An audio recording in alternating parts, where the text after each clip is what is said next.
Welcome, Pewter Report readers, viewers, and listeners to a brand new edition of the Pewter Report podcast, energized by Celsius.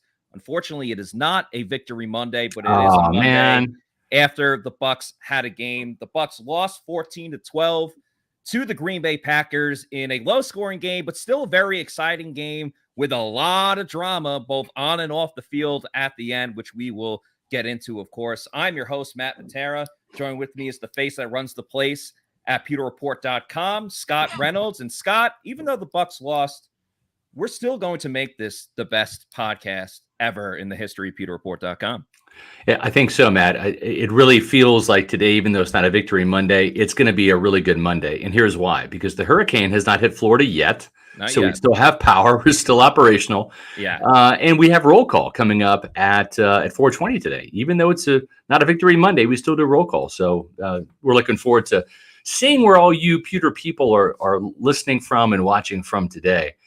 And when you see this right here, Matt, do you want to do some talking today? And I'll put some people's locations up. Does that sound good? Yeah, absolutely. Okay. All right. So at 4:20, Matt's going to entertain us and educate us on all things Buccaneers for a couple minutes. And when we tell you roll call is coming up and we put this graphic up, then go ahead and get in the chat with your locations, and we'll start putting those up for a couple minutes and find out where you Pewter people are at today. So we appreciate everybody tuning into this podcast. A special quick announcement. Today is Monday, and the hurricane that is bearing down on not just Florida, Matt, but Tampa, of all places, is looming. And so what we've decided to do is we're not going to have podcasts on Wednesdays and Thursdays this week, on Wednesday and Thursday. We're going to have a podcast on Friday, assuming we have power and the state of Florida has not been destroyed. So after the hurricane passes on Tuesday/Wednesday/Thursday, we will have our next podcast on Friday. So today and then Friday, and then that'll get you prepared for the Bucs-Chiefs game. So there was some talk, Matt. The league is looking into what might happen if there is some damage to the area. And I understand the Buccaneers are looking at some options, with the Dolphins having a road game this week. It might be a situation where the Dolphins vacate their facility. The Bucs go down there because it's supposed to come up the Gulf side, not the east coast of Florida. So that might be the easiest place where the Bucs can be displaced, even though it might mean displacing the Miami Dolphins if they're going out of town.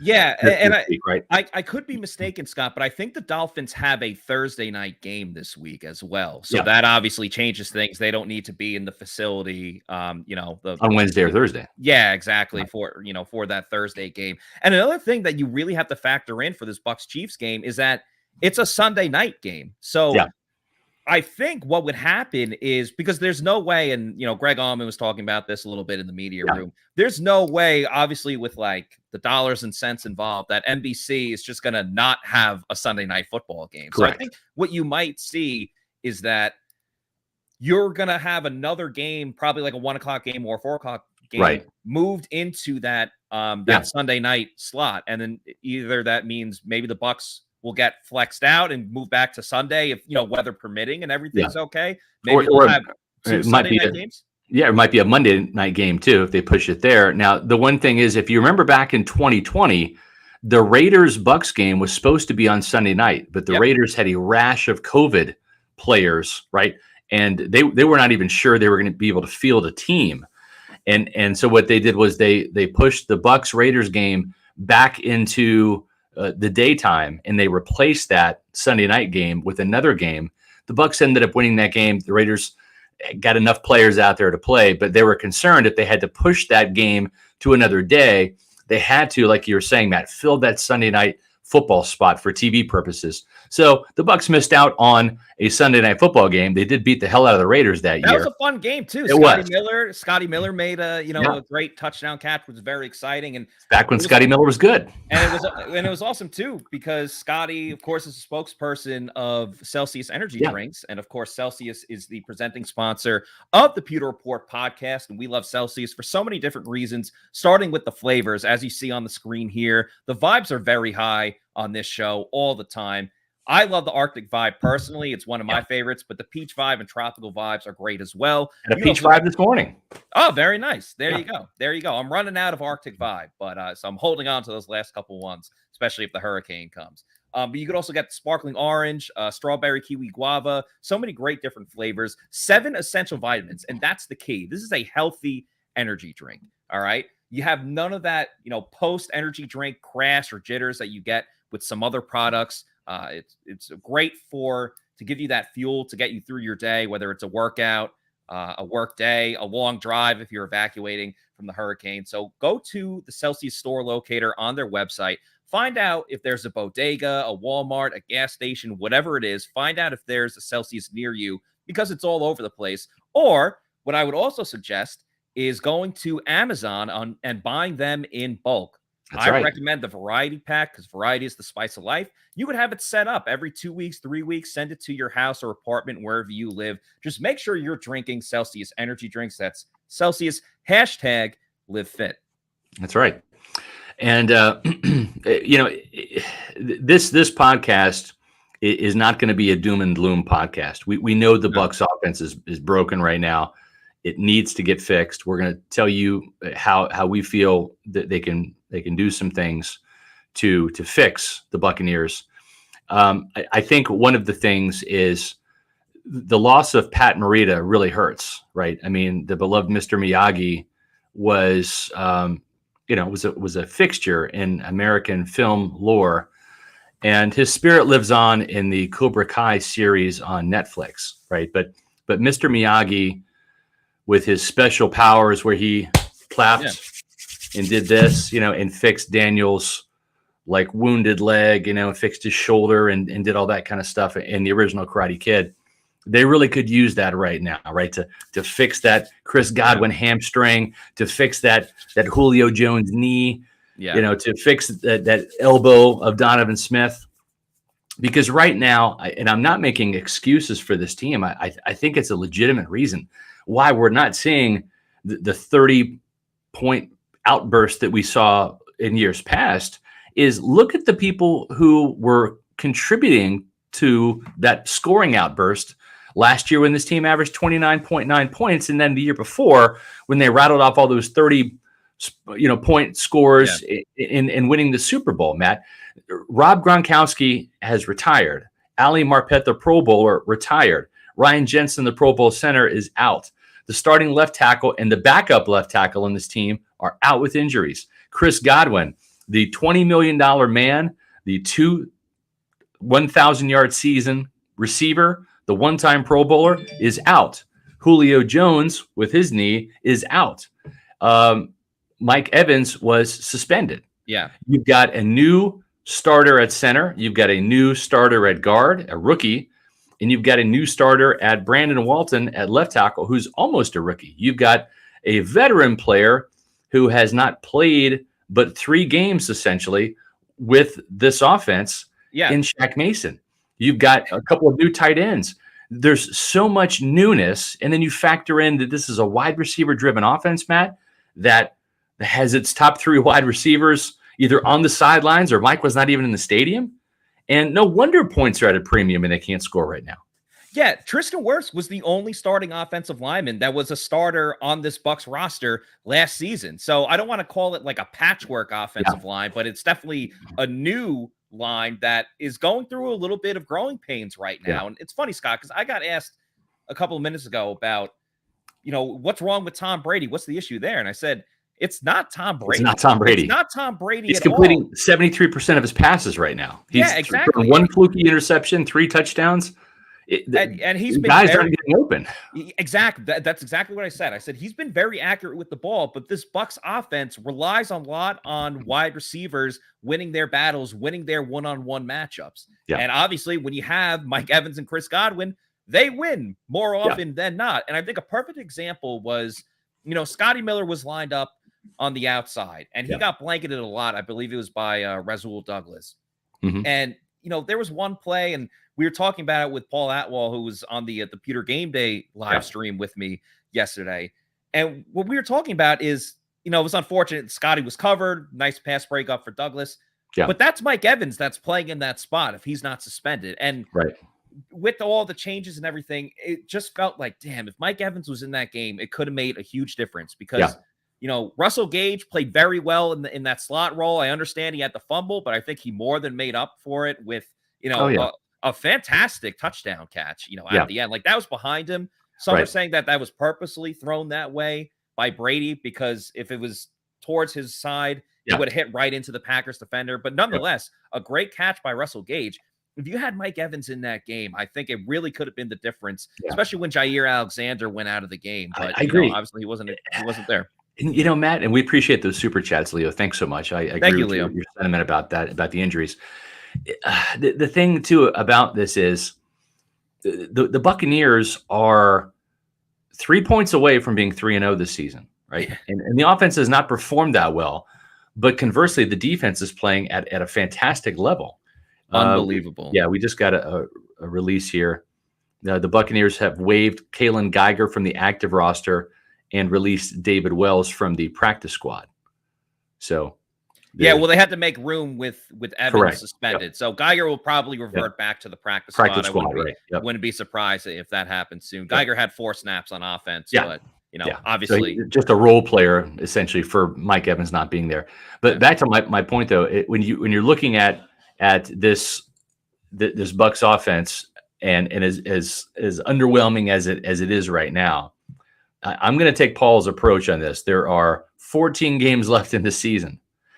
3 have already been played. The Bucs are 2-1, and they were a 2-point conversion away from tying it and having it go into overtime. Maybe they win or lose on a field goal. But anyways, 3 points and they win this game, right? And that's the difference. And the Packers are a damn good team, and their defense is really good too.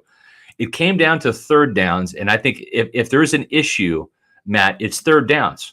I don't know if the first downs are that much of a problem. Matter of fact, all 3 of the Bucs' most explosive plays, the 24-yarder for Breshad Perriman on the first play of the game, the 25-yard catch and run by Jaelon Darden, which was the longest play of the game, Cam Brate's 19-yard catch, they all came on first downs.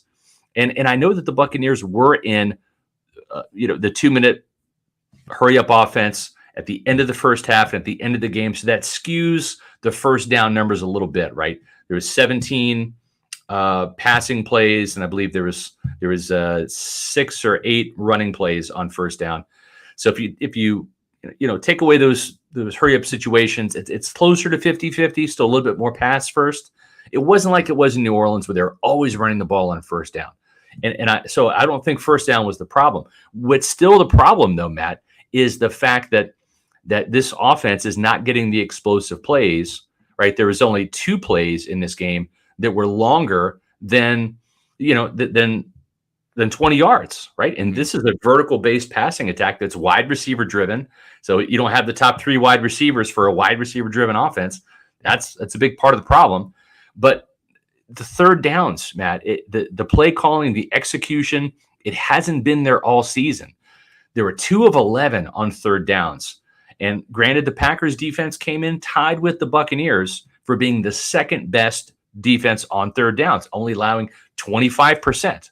Well, this game was tied from a turnover perspective, right? Usually that's a key indicator of who wins and loses. It's tied there. They both teams forced takeaways and recovered the ball and got an interception for the Buccaneers. But third downs, the Bucs couldn't hold the Packers to that normal 25%. The Packers converted 6 of 15.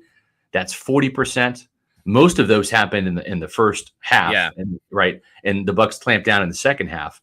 But for the Buccaneers to only convert 2 of 11 for 18%, I mean, the Packers did a much better job, right? They came in at 25%. They held the Bucs to 18%. There was that 1 fourth down conversion that Tampa Bay did convert. Cole Beasley, made the catch. But Matt, I mean, the play calling, the execution on third downs is atrocious. And I'll say this. When the Bucs have had third down issues in the past, what has Bruce Arians always said? Well, let's not get to third down, right? Yeah. Let's throw the ball on first and second down and avoid third down, right? And so I'd like to see the Buccaneers continue to throw the ball on first down because it seems like when they do, second down is almost an automatic rundown, right? And that's got to stop. They've got to be a little bit more aggressive in the passing game, I think. And and the other thing too, and I talked to Paul Atwell about this in terms of fixing the defense, and this relates to scheme a little bit, not so much in the passing game, but in the running game. They're playing so much 12 personnel, which is a double tight end set. They don't have a tight end on this team that can block. O'Keefe is good. He's not great. Cam Brate is not a good blocker, right? Kyle Rudolph at this stage is not. So I would almost like to see the Buccaneers, because what you're doing is you're saying, we want to go double tight end, help out the offensive line and run the ball. But Matt, the problem is you're creating weaknesses out there because the tight ends are getting overpowered by outside linebackers or by defensive ends, and it's stopping the play before it starts. And so why not go to more, 3-4 wide receiver sets and run out of that? Give a big back like Leonard Fournette, not a loaded box, but a lighter box to run through, because he does run with power. He does run, with that 240-pound frame, where if he has a little bit more room, kind of pick his holes and choose.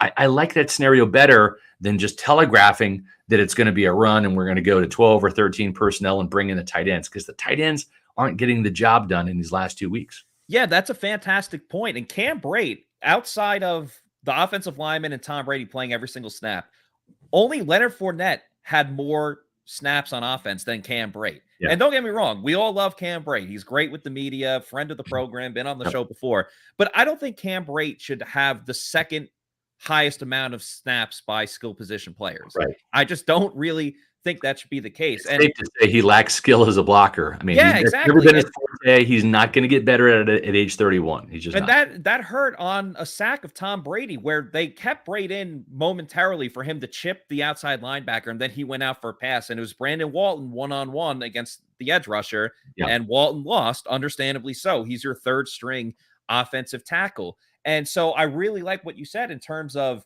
if you spread it out with the wide receivers, that forces the opponent to, bring on another defensive back. That means another D lineman is getting out of there, or another linebacker. And then it opens everything up for Leonard Fournette.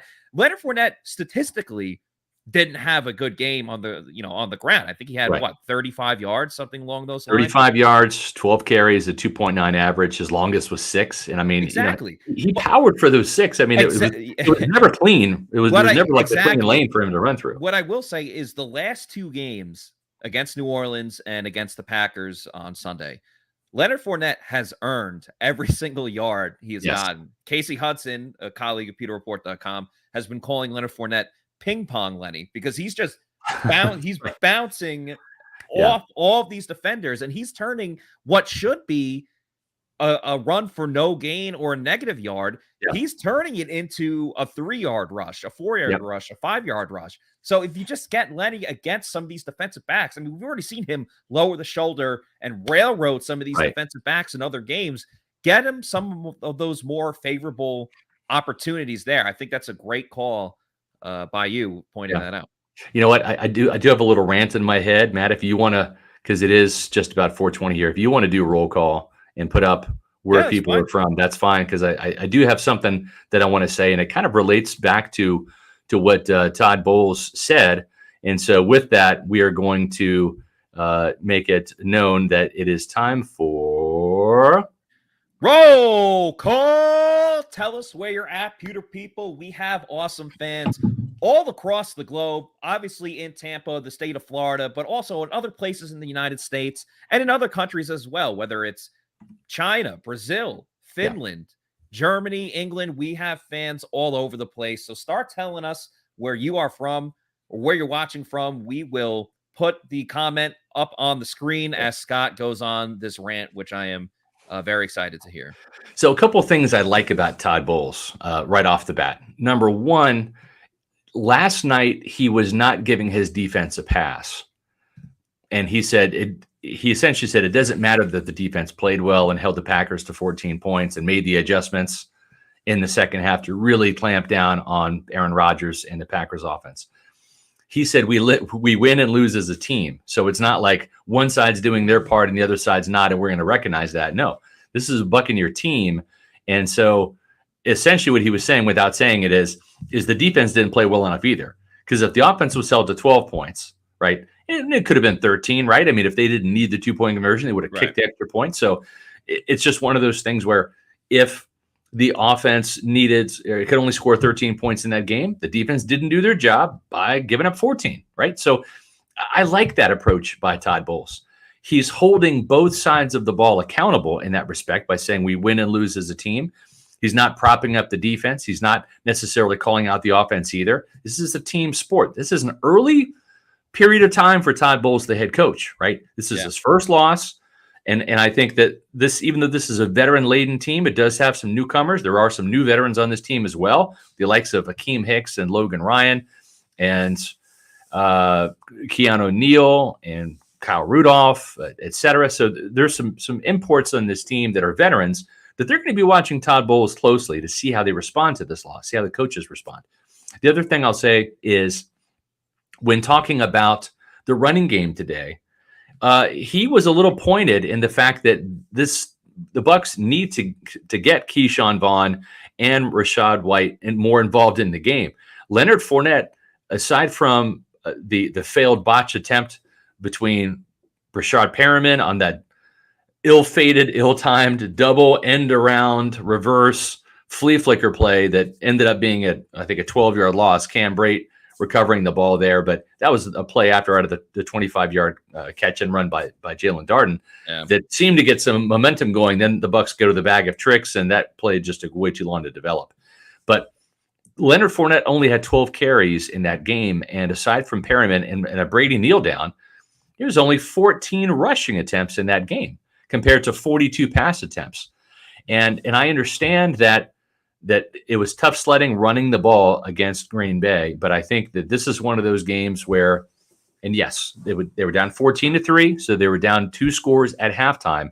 But I think Bowles would have wanted to see some more variety in the running game and getting a Keyshawn Vaughn in there because Fournette did what he could to get those yards, but maybe because he's got that hamstring tweak, maybe Keyshawn Vaughn, maybe Rachaad White has a little bit more success and can bounce something outside or squirt through there. I just am pointing it out that Todd Bowles was a little critical of the usage of some offensive players. So I think that bodes well too. I remember the biggest complaint back in my day covering the Buccaneers back in the 90s was Tony Dungy never held the offense accountable. He would go in there as a defensive-minded coach and always get on the defense, right? And saying, we might have to hold them to 14 points this game, right? Our standard 17, but we might have to pitch a shutout this game to help the offense out. But Chidi Hanatu, Warren Sapp, there were some Buccaneer legends that were a little fed up with Dungy because he never held the offense accountable the way he did the defense. It was always an imbalance in that locker room. And there was some tension in that locker room between offense and defense because the defense was so good and the offense was not. I don't think that's the case here. I think that once this team gets healthier, there's going to be more balance. Mm-hmm. But in the meantime, Todd Bowles is not shying away from essentially criticizing Byron Leftwich as the play caller and saying, we got to play some other running backs, not just Lenny, because, by the way, he's had a workload and he's got a bad hamstring. And that's why, I had asked Todd Bowles last week. I asked Byron Leftwich about Keyshawn Vaughn because it was obvious he was going to get dressed for this game after Giovanni Bernard went on the IR. And I just think, especially with Rachaad White, I don't even want to say just struggling, just learning how to play in the NFL, obviously. Yeah. I thought Keyshawn Vaughn could really be valuable just as that backup to give some rest to Leonard Fournette because he played, as a starter last season towards the end of it. So that experience is very valuable. Great point here from G Vegas too. I love the high standard Bowles did on Gage. Don't fumble the ball. That's right. After the game, he was asked about the play of Russell Gage and 12 catches with 87 yards. Yeah. And playing through, again, a hamstring injury with him too. And the game should have been game-tying touchdown or could have been game-tying touchdown. Yeah. He said, well, the fumble wiped all the good out. And I think that's appropriate, right? I mean, if the Buccaneers play a clean game, and this is what Bowles is all about, if the Buccaneers play a clean game, if those two fumbles, Breshad Perriman's and Russell Gage's, don't happen, there is a chance they at least get 3 points out of Especially one the Perriman one for right. sure. Yeah, he was in the area there. Yeah, so I like that standard. It doesn't matter that he scored a touchdown at the end. Maybe we wouldn't have needed that if he hadn't fumbled it in the first place. That's me paraphrasing it, but that's Bowles' intention. So I like the standard that he's setting. Now I will say this: what about Bowles holding himself accountable? I think he does. I don't think that necessarily yesterday's loss was one of those where the coach had to come out and start the press conference. Well, this one's on me. You know, this I don't think that was the case. And I think there will be some times when Todd Bowles, especially on the defensive side, if they don't perform there'll be plenty of times, hopefully not, but there'll be some times, I should say, where you'll see Todd Bowles come out and start the press conference with that. I don't think he's above doing that at all. And we almost got to that point because let's remember, the Bucs were about to be going down 21-3, if not for Vita Vea dropping back in coverage and smashing the back of Aaron Jones and forcing that fumble. Credit to Levante David as well, because he was in on the front side, but Vita, the brick wall, just smashed into Aaron Jones and forced the fumble there. It was really something that, it got the Bucs back into the game. It kind of reminded me in a weird way of when they played the Packers at Raymond James Stadium, their Super Bowl winning year, when they were down a little bit and it looked bad. And then Jamel Dean got the pick 6 on Aaron Rodgers and it changed everything. I thought that was going to be the type of motivation fumble. Yeah. I kept using that a lot. Great segue. Cause there was a sack by Logan Hall. There was the interception. No, sorry. There was the fumble as well. So we had Pirate Republic going throughout the sack by Logan Hall, his first sack, the fumble recovery by Logan Ryan in the end zone. Both of the Logans getting it done, and Logan Ryan with the interception as well. Huge day for the Logans. He sure did. He had a great game. He loves playing for Todd Bowles. I've gotten to know Logan Ryan a little bit in the locker room. He reminds me so much of Rondé Barber, and it's kind of funny because both those guys cut from the same cloth. They almost sound the same, like they could be.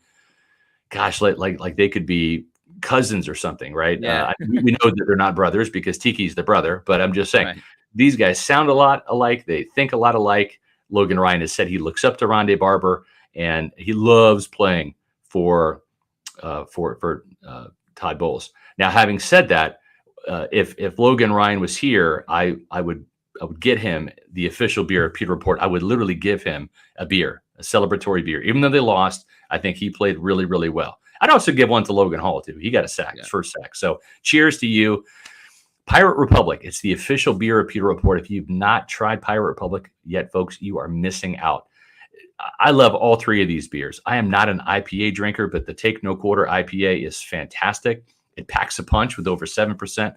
And the one I'm drinking today, because, listen, I've already started open with this Long John Pilsner, is the Long John Pilsner. It is the most crushable of the of the Pirate Republic Pewter Report brews. And the reason why is it's their lightest beer. It's got a crisp, refreshing taste. And with the toasted Munich malt, it really brings out the depth. There's a lot going on in this Pilsner. Sometimes Pilsners taste watered down. They taste kind of generic. That's not the case with this. This is a lively Pilsner. Highly recommend it. Again, they've got the Take No Quarter IPA, the Golden Haze of Piracy Belgian Wheat. So where can you find these beauties? Well, you can find them at participating ABC Liquors, Total Wine and More, Lucan's Liquors, and Party Liquors in the Tampa Bay area. Get some and stock up for the hurricane, right? That's what hurricane parties is a thing. Yes. In Pirate Republic. And the Long John Pilsner is my personal favorite, which is pretty cool. And fun fact about Logan Ryan, his dad reads pewterreport.com. He was telling me about that this week. So that's super cool. Appreciate Logan and his family for that. I want to also give a shout out to Marquise. Thank you so much for the $5 super chat. He's donated to us before. So thank you, Marquise. I appreciate it. He says, offensively, they are overthinking. Brady's the greatest mind in NFL history. Just let him do what he does. Just let him run the offense. Yeah. You know what, Scott? I don't think it's a coincidence that the Bucs' two best drives in the game were the 2-minute drill at the end of the first half, and then obviously the touchdown scoring drive at the end of the game, where it's no huddle, you're moving the ball, Brady's calling the play up at the line of scrimmage. kind of let Byron Leftwich out of it, and the Bucs had their most success. Obviously, you knew they were in passing situations, but I do not think it's a coincidence. Yeah, no, I'm with you. And here's the thing too. The Packers know that that's coming, right? I'm not saying to get into a prevent defense or anything, but at the same time, they know that the Bucs are going to be up tempo. They know they're going to throw the ball. So they know what's coming. This is not like just the first series in the second quarter of the game where anything can happen, right? So you know that time is of the essence. So you prepare for that as a defensive coordinator. So you want to give some ground. You don't want to give up the touchdown. And sometimes you'll see teams play aggressive and it works. Sometimes you'll see teams play aggressive and it doesn't. They get burned. But at the same time, I'm in agreement with you. And I wrote about this a little bit in the Bucs Monday mailbag today. It's not like Tom Brady doesn't have a veto power, right? He collaborates on the game plan with Byron Leftwich. So it's not like Tom has handed the plays and said, here, go run them, kid. It's not the way it is. There's a lot of collaboration there. They practice plays throughout the week. Brady will determine which pass plays are actually put into the game plan, right? That happens later in the week. After practice, when Brady says, these are the plays we executed successfully. We're going to have this personnel in the game. This worked really well in practice. I feel comfortable with these. So a lot of what's happening on Sundays is, or I should say, does have the Tom Brady stamp of approval. Then he gets the play call, right, in the huddle. He has the ability to change the play in the huddle, right? If he doesn't like it, he has that veto power. He's got the ability to audible at the line of scrimmage. If that play was called in the huddle, they break, they line up. If he sees a defense that would thwart that play, or if he sees a defense that is quite favorable to another play, he can audible out of that. So some of this is Byron Leftwich. I'm not trying to let Byron Leftwich off the hook at all.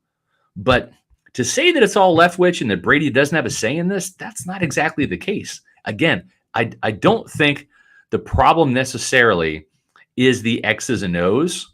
I think the problem's the Jimmies and the Joes. And a lot of those Jimmies and Joes that the Bucs need are either retired. Rob Gronkowski, talking to you. You were there at the game, apparently. Ali Marpet, you're not helping this team. You're what, dropped 50 pounds? But Mike Evans, Chris Godwin, Julio Jones, Donovan Smith, those are the guys. When they come back in, those are four really good players that can help this offense score more than a touchdown a game. Yeah, that has to be the case. I do want to focus a little bit on some positivity. We should be talking about the defense, but I think the last thing on offense, we mentioned him a little bit, but we've been concerned about Russell Gage. Didn't really do too much throughout the first two games. Looked like that hamstring was really bothering him, but he finally had a great game. 12 receptions, 87 yards, that touchdown. I'm at least optimistic that he can keep that going, at least if Godwin's going to be out for another week or two. And Julio, I think it's just going to be this roller coaster week in and week out. That's a very promising sign for this team, the fact that he was able to get it going. I understand the fumble was a big issue and that needs to change. But as Michael says here, Scotty isn't really getting it done. Breshad Perriman was the hero a week ago and becomes, the persona non grata this week with the fumble. And I think, again, that's kind of what you're going to see with Perriman. He'll have flashes of greatness, but then it's a lot of, mundane. What's he doing? And Jaelon Darden, they don't really put him on the field. He obviously made the nice play, in the second half. And Cole Beasley, we'll see. He only had 9 snaps. He had a couple of catches, though. I'm curious, once he gets more, efficient with the playbook and everything like that, how much of an impact he can have. But it's going to be tough sledding up until then. I agree. And the other thing I'll say about the offense too is this. Todd Bowles is very confident in his defensive coaching staff in terms of getting their players ready to play and playing the right players. Yeah. And I think that he knows this offensive coaching staff. He's not beholden to them like Bruce Arians was. That was Bruce Arians' guys, right? That's his side of the ball, right? I think Todd Bowles, I'm not saying he's going to make any changes on the coaching staff in season, but I think he's looking at this. And if you're going to see some changes next year on the coaching staff, outside of maybe some departures, right? If people leave, like if If you got the receivers coach, if he ends up going and becoming an offensive coordinator somewhere, I could see that. But I'm just saying, this offensive staff, they really got to show up. They got to prove themselves. They don't have Bruce to lean on, right? They don't have Bruce in their ear about plays and formations and personnel. He's up in the booth. So this is all on Byron Leftwich's shoulders. And whether it's injuries or not, Byron Leftwich's head coaching stock right now is plummeting, right? Because right now people are looking at this and saying, okay, so the reason why Leftwich in this offense was scoring 30 points per game was because of Brady, Gronkowski, AB, Chris Godwin, Mike Evans, right? Ali Marpet, Ryan Jensen. It was, the offensive line was intact for a couple of years. And now without those pieces, I think Leftwich is getting a little exposed. At least that's how the league might look at it. And this really might affect his head coaching candidacy, because if the Buccaneers still average, 17, 19 points, and they're down 10 points per game or something, right now they're down almost 2 touchdowns per game over last year. I mean, that's going to affect Leftwich's future career as a head coach. It very well could. I'm not going to lie to you. Something happened on my end with my laptop where we both kind of cut out for a little bit. So I missed part of the point you were making. But what I will say is, and I don't know. I was basically saying Byron Leftwich should be fired. He's horrible. Yeah, he hasn't done well. Kidding. I didn't say that. I mean, I'm not going to say he should be fired, but right now, yeah. I want to know whether it was Brady or Leftwich on the 1st and 20 running doing a run play out of the shotgun. Can't do that. Yeah, you can't. Listen, I understand you're trying to catch the defense off guard. Listen, the Packers defense is too good. Joe Barry knows what he's doing, and he's of the old school Rod Marinelli, Monty Kiffin type of defense. Even though he plays a 3-4 now, still the philosophy of trample the run on the way to the quarterback. Right? The Packers are a good run defense. That showed yesterday. Yeah. So if you can't run the ball on 1st and 10 very well, why would you want to run out in 1st and 20? Right. That's right. Doesn't that just kind of sit there and say, even if you had a healthy run, even if you caught him off guard and you had an 8-yard run, you're still off schedule, Matt. You're at 2nd and 12. You're still behind the chains. You're off schedule, and you have to pass the ball now on 2nd and 3rd down. I would almost rather just at that point in time, 3 pass plays, trust Brady to get you a 1st down. Right. And that to me seemed a little bit more applicable to that situation than trying to be cute and so that's good. Yeah, well, I'm not calling for Byron Leftwich to be fired yet, for the record. Now, I reserve judgment to make that call later this season if things don't get settled, when these offensive players that are injured and suspended get back in the lineup. But Matt, I just think that was probably the worst play call for me, the 1st and 20 run. Yeah, either that or the double reverse when you knew the offensive line was struggling in the first place. So to ask them to hold on to their blocking especially after getting a momentum play where you move the ball down the field.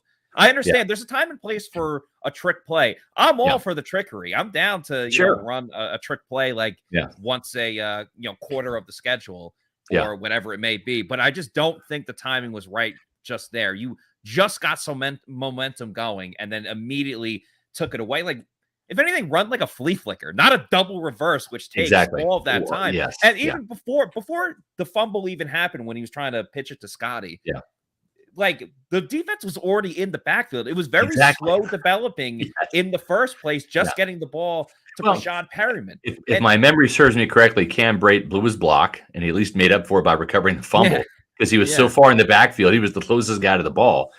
But, I agree. Where were the sweeps? And let's do some perimeter running, right? Let's maybe use Scotty Miller's speed on an end around, right? I'm all in favor of the end arounds. They seem to be working. Even the one to Scotty Miller last week that was called back with Jaelon Darden's holding call, that was an 8-yard gain. So the play calling was not the best. Byron Leftwich did not help his team out yesterday in a lot of situations.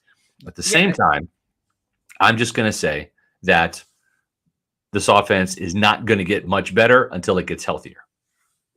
Without question. But I think when you know the personnel that you have, and I understand, as we talked about, the Bucs are all about winning your one-on-one battles or whatever it may be. Yeah. When you know that you're at that disadvantage with Scotty or Cole Beasley having 3 practices, you have to start scheming and drawing up different plays that are going to get your guys open. And we just didn't really see too much of that. And you talked a little bit about, you're not going to fool the opposition. You're not going to fool the opponent that's going up against you. Now, in the sport of bowling, you do have an opponent, but you don't have to fool them because you're just trying to get a better score than them. That's and right. Of course, if you're going to go bowling, the best place to do that is at Pin Chasers. They have multiple different locations from East Pasco to Zephyr Hills, Midtown, and Veterans. They have one pretty close to the Advent Health Training Center where the Bucs have their practices.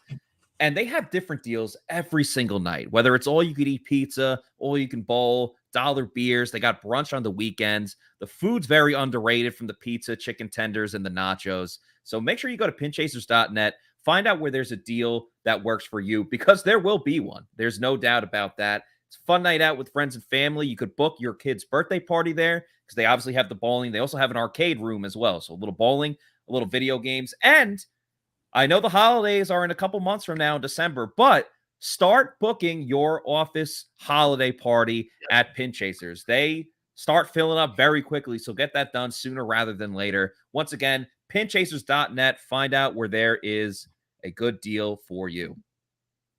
Yep. I agree. And Matt, just a programming note, if you're a little bit late, we're going to have our next podcast on Friday. We have a hurricane that is coming right for Tampa, unfortunately. We'll hopefully that'll change, and hopefully people's places of business and houses and apartments and stuff are safe. Wishing everybody in the state of Florida and any surrounding areas where this hurricane might be, thoughts, prayers, Hail Marys, whatever we can throw your way to make sure everybody's safe. We appreciate all you Pewter people out there. We want everybody to stay safe this week as well. There will be, at least to our knowledge right now, there will be a Bucs Chiefs game, and that means that we will have a Pewter game day. And that's going to be the live tailgate show, the Celsius Pewter Report tailgate show presented by Age Rejuvenation. And that's going to be at Walk-Ons. That's at 6:30. Then we've got the live in-game analysis, Matt Matera, and we're still figuring out the host who's going to be with you. Maybe Paul Atwell again, maybe Casey Hudson. We'll figure it out. But Matt's going to be here with another Pewter reporter for Sunday night with that live game analysis. But we want you to join us, and we're going to be at the Midtown, Tampa Midtown location for the Pewter Report, the Celsius Pewter Report tailgate show. That's going to be the Midtown Tampa location.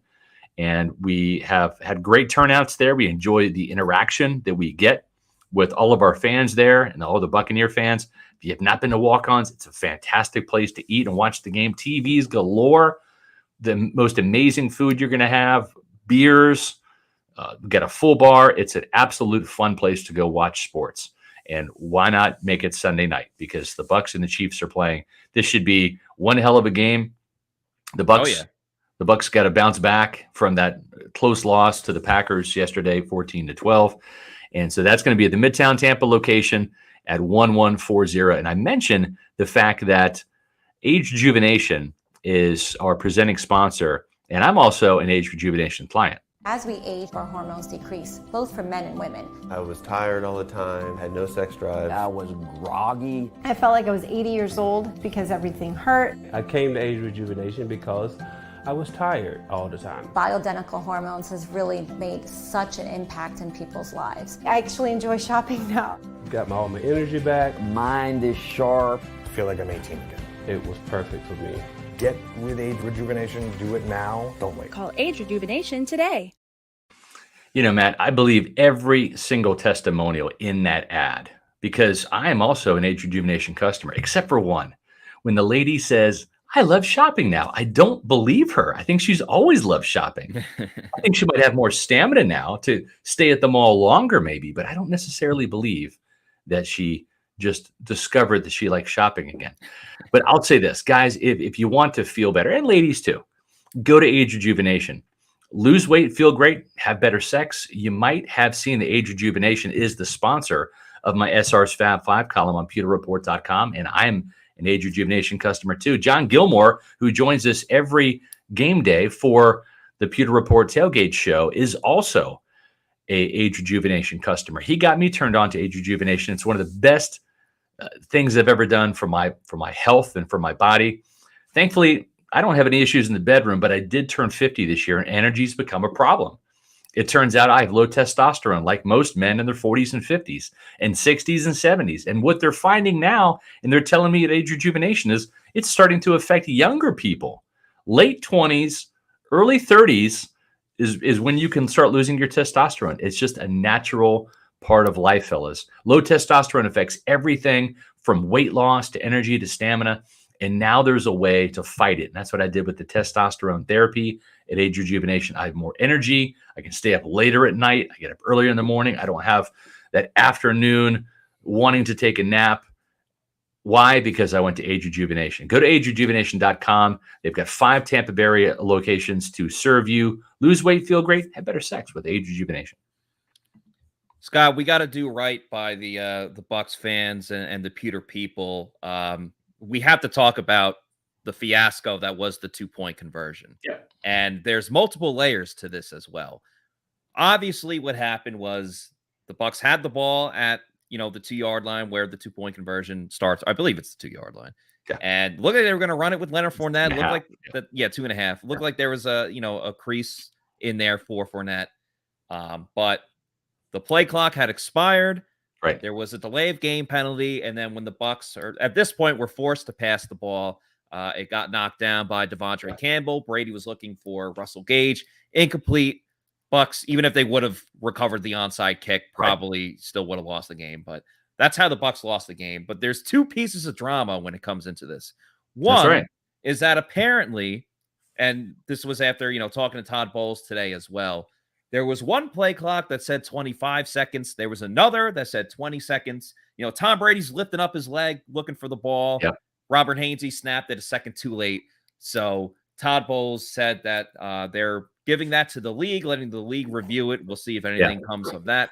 The other one, you talk about home field advantage. The Bucs did not have home field advantage on this play, where when they were setting up for the 2-point conversion, Packers quarterback Aaron Rodgers saw something on the Jumbotron and alerted it to the defense, to his teammates, that apparently the Packers knew what type of play that the Bucs were going with. And of course, at the end of the day, it didn't work for the Bucs. Todd Bowles said that he's meeting with the operations team after this, and I don't think that'll be a very pleasant meeting for those Buccaneers employees. But I agree. What the heck happened? It's crazy, right? I'll say this at the end of the day, and by the way, I went to Kansas State University. Yes, I'm wearing my Wildcats, big Kansas State shirt for that big win, the bounce back win, because Ryan Griffin, he of the Tulane Green Wave, came up to me. We had some words about Kansas State losing to Tulane, and I won money on my bookie. I told him, I even showed him on my phone, Ryan, I actually had Tulane beating Kansas State.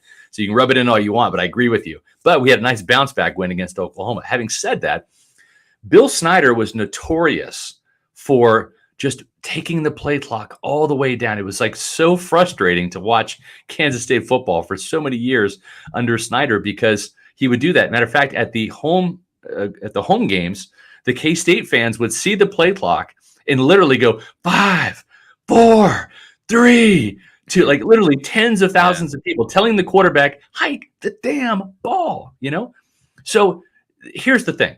If the 2-point conversion play did get in late, shame on Byron Leftwich. Why? Because even during the 2-minute warning on that final drive, that you need to. So you already should have in the back of your mind, this is the play we're going to run.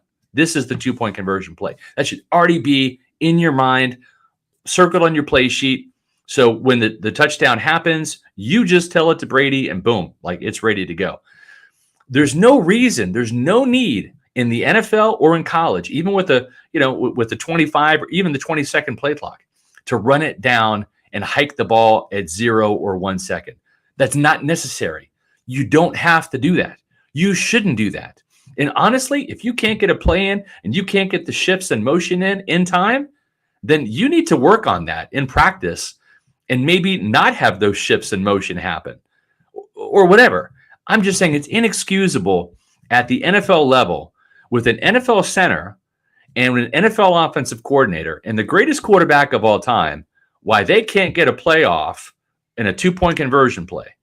Like, that's inexcusable. And if I'm Todd Bowles, I am hot about that. And I'm breathing down the neck of Byron Leftwich, Robert Hainsey, and Tom Brady on that play. Because whether it came in late or was just snapped late or Brady didn't call for it on time, it's inexcusable. Shouldn't have happened.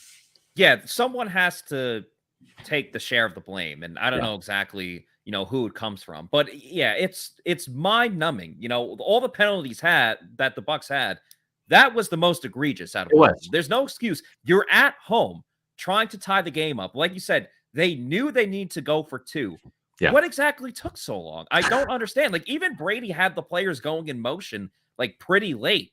What I'm saying. On the clock. It made absolutely no sense, especially because they barely got the last play off too for the touchdown to Russell Gage. There was 2 plays in a row where it's like, come on. Yeah. Snap the ball. And it shouldn't be that. Like, the quarterback shouldn't have to be in a frenzy trying to beat the play clock to 0. There's no need for that. You can snap the ball at 5 seconds left on the clock. That's perfectly fine. Matter of fact, do that, and you'll never get a delay of game penalty, ever. That should be the goal. We're going to snap it with 5 seconds left. Don't wait until it goes down to 1 second and then do, come on. Because you're playing with fire, and it burned the Bucs yesterday. It burned them bad. Burned them horribly. And I mean, it was a very entertaining game. It was. Even though the Bucs lost. And that's just because football is absolutely the best. And there's more football on tonight with the Giants and the Cowboys, a good NFC East rivalry. And I'm going to use some pick'ems on Underdog Fantasy and see if I can win some more money. I had a great one last Monday night with the 2 Monday night games. I hit a 4-person bet. I was so pumped about that. But of course, Underdog Fantasy is the easiest way to get some action on the NFL and that's with Underdog Fantasy and their pick'em game. Just pick over or under on your favorite or least favorite player stats. You can win up to 20 times your money in a single night. Underdog keeps it super simple with their easy-to-use website and mobile apps. Pick between 2 and 5 players to fill out your pick'em slip. Get every pick right.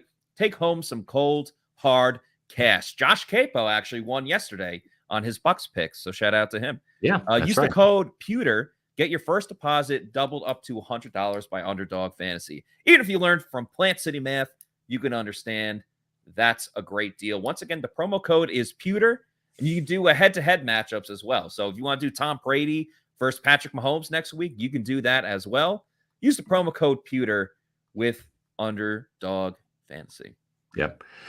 We also would be remiss if we didn't say shout out to the Panthers, Mr. Smith. I agree, for beating the Saints too. You have to wonder, Matt, in week 1, this team pretty much took care of Dak Prescott, right? By putting him on the shelf with that broken thumb on his passing hand.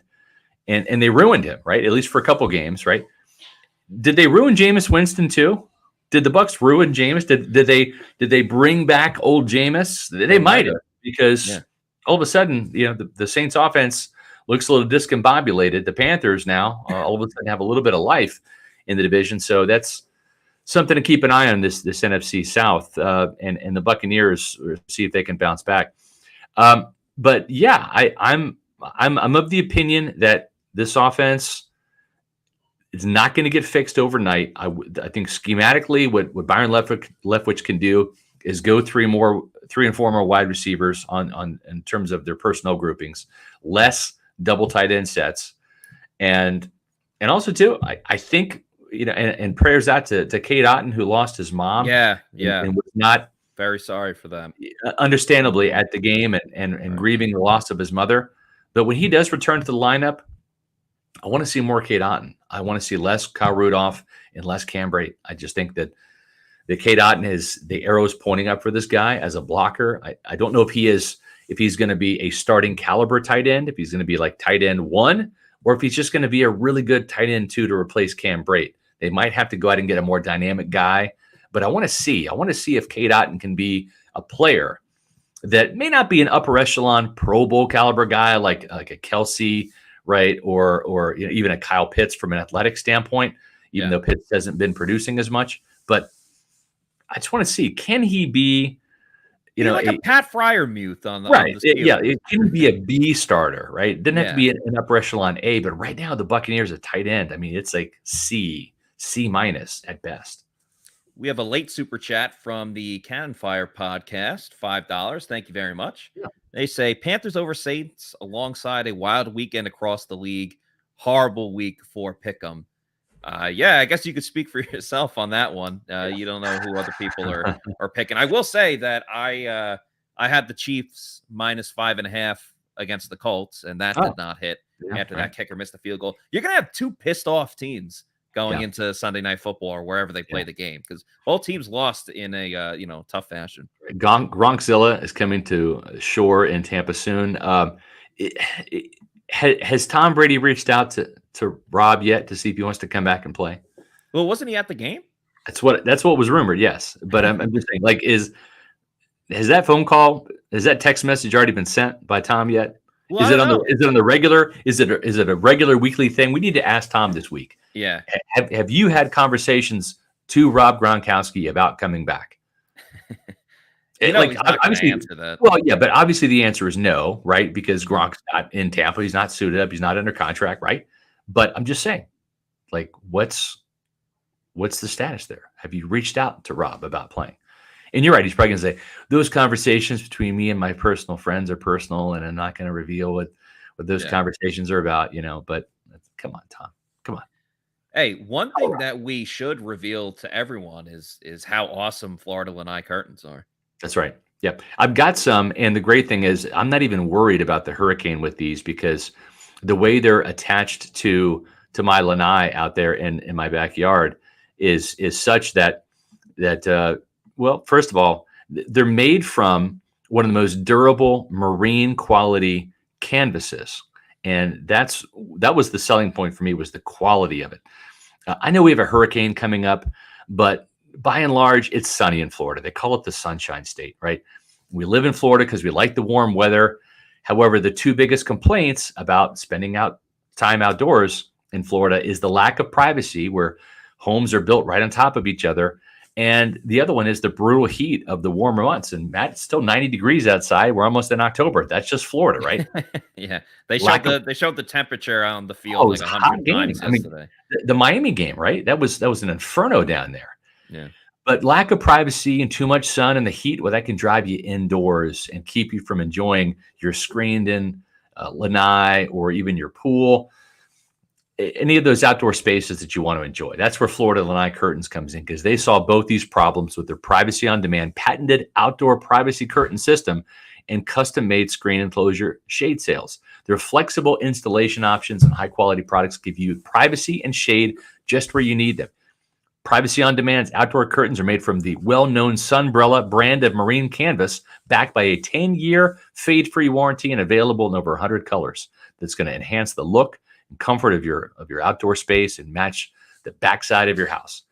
Their unique shade sails are made from the Sola Mesh product, which has a 10-year warranty against degradation, and they're built to give you shade and UV protection for years to come. If you need privacy or shade, or both, and you want more freedom to enjoy your outdoor space, your screen enclosed pool, etc., visit Florida Lanai Curtains website, lanaiCurtains.com. That's what I did. To find out more about their amazing custom products and to do your own hassle-free instant online estimate. So while you're bored waiting for this hurricane to come, go to lanaiCurtains.com or give them a call at 813-337-2511 and schedule a free in-home consultation for next week. Folks, that's what I want you to do. Visit lanaiCurtains.com. Check it out. It's a great investment to your home. It's going to help beautify your home and give you the shade and the privacy that you want. Well, Scott, I think we did it. I think we just had the best show ever in the history of the Pewter Report podcast. I feel pretty good about it. I loved seeing everybody's their locations today during what is always, whether it's a Victory Monday or not, a roll call, right? What was the most exotic or far away location, Matt? I saw Ireland in there, so shout out to who said Ireland. There was one other that was pretty exotic. I can't recall. But yeah, Ireland definitely popped out to me. If we have any from the Bahamas, thank you for Pirate Republic beer. I'll just say that. So Yeah. So Exactly. So one more time, just a scheduling note for everyone. Because of Hurricane Ian that is coming, our next show will not be until Friday. And that's, again, if we have electricity and everything is going on there. And then, of course, we will have the Celsius Pewter Report tailgate show presented by Age Rejuvenation and live on the Walk-Ons in Midtown. Very excited for that. Then the Pewter Game Day stream for Sunday Night Football between the Bucs and the Chiefs. And then, of course, the Pewter Post Game show on Sunday. So we had the show today, we got Friday, and then Sunday as well. And again, just want to send out, love and prayers to everyone getting ready for this hurricane. Please be safe. And, obviously, let's all get through this together. Yeah. And in the meantime, check out our coverage on pewterreport.com. Massive traffic day. A lot of people want to read about what happened and all the controversy from yesterday's loss. We're going to get you geared up and prepared all week long on pewterreport.com. So if you're jonesing for some Buccaneer coverage and you can't watch us until Friday and you need something during the week, well, Tuesday, Wednesday, Thursday, and Friday, visit pewterreport.com. Follow us on social media, Twitter, Instagram, and Facebook. That's at Pewter Report. And on YouTube at Pewter Report TV. We want to thank everybody for tuning in today. For Matt Matera, I'm Scott Reynolds. And we'll see you on Friday at 4 o'clock for another edition of the Pewter Report podcast. Out.